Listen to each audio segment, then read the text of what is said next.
2x plus 3y बराबर 11 और 2x minus 4y बराबर माइनस 24 को हल कीजिए और इससे यम का मान ज्ञात कीजिए, जिसके लिए y बराबर यम एक्स धन 3 है। ठीक है, समीकरण ठीक है ना।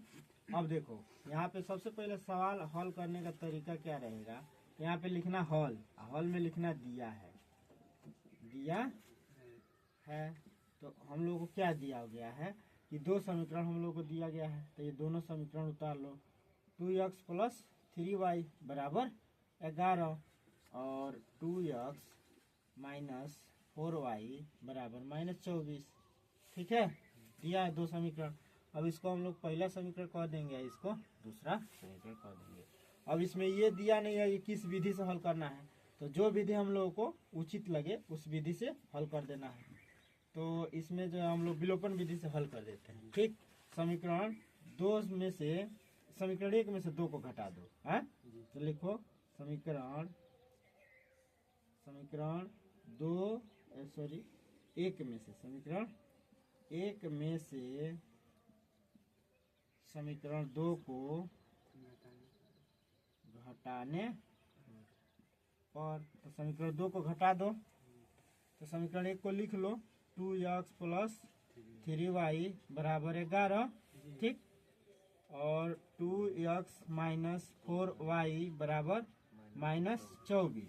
ठीक, घटाना है तो चिन्ह बदल लो, यहाँ प्लस है तो माइनस, यहाँ माइनस है तो प्लस, और फिर यहाँ माइनस है तो प्लस। अब जो है क्या कर दो, घटा दो, तो घटाएंगे तो ये खत्म हो जाएगा, और ये प्लस है ये प्लस है तो 4 3 7 y हो जाएगा।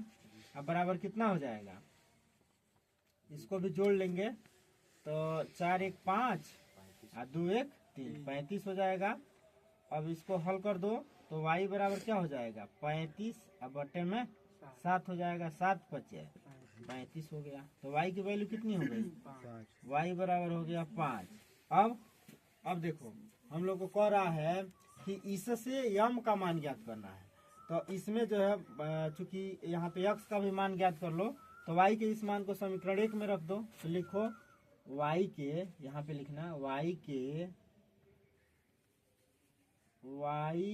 के इस मान को समीकरण एक में भर दो, चाहे दो में भर दो, एक में ही भर दो, एक में रखने पर तो एक में रख दो, तो एक में रखोगे तो 2 इंटू एक्स है, प्लस में 3 इंटू वाई का मान भर दो, तो वाई का मान 5 है तो 5 और बराबर कितना हो जाएगा 11। ठीक, अब क्या करना है 2x प्लस 5 3 15 है बराबर 11। ठीक, अब इसको पक्षांतर कर देना है, तो 2x बराबर कितना हो जाएगा 11 माइनस 15।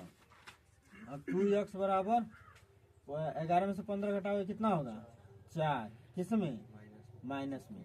ठीक, अब क्या हो जाएगा, इसको पक्षांतर कर दो तो x बराबर क्या हो जाएगा माइनस में 4 बट्टा 2, 2 दूना 4, तो माइनस में क्या हो जाएगा 2, x बराबर माइनस में 2। ठीक, मान में पढ़ो, x बराबर माइनस में 2 हो गया। ठीक, अब y का मान निकल गया, x का मान निकल गया। ठीक, अब यही मान जो इस समीकरण में भर देना है, तो दिए गए समीकरण में यह मान यहाँ पे लिख दो, x और y के मान, x और y के मान समीकरण y के मान समीकरण किसमें रखने पर, इसमें रखने पर, समीकरण y बराबर m x और प्लस में 3 में रखने पर, तो समीकरण इसमें रख दो। तो अब इसमें वैल्यू पुट कर दो, इसी समीकरण में वैल्यू पुट कर दो, चाहे इस समीकरण को फिर लिख लो, y बराबर m x प्लस 3। अब इसमें वैल्यू पुट करोगे तो y का मान कितना आया 5, अब बराबर m का मान कितना नहीं है पता, x का मान कितना है माइनस में 2 और धन में 3। अब 5 बराबर यम का इसमें तो माइनस में कितना हो जाएगा 2 यम, अब प्लस में कितना है 3। ये है ना।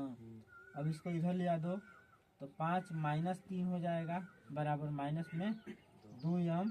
अब 5 में से 3 जा 2 तो बराबर माइनस में 2 यम। अब इसको पक्षांतर कर दोगे तो 2 बटे कितना हो जाएगा 2। इसको माइनस में यम कर दो तो 2 से 2 कैंसिल, 1 हो गया, यानी कि माइनस यम का मतलब 1, तो इसी को माइनस में 1 कर दो बराबर यम कर दो। ठीक है, तो यम का वैल्यू कितना हो जाएगा -1। तो यहाँ पे आंसर हो जाएगा यम बराबर -1। ठीक है, बस।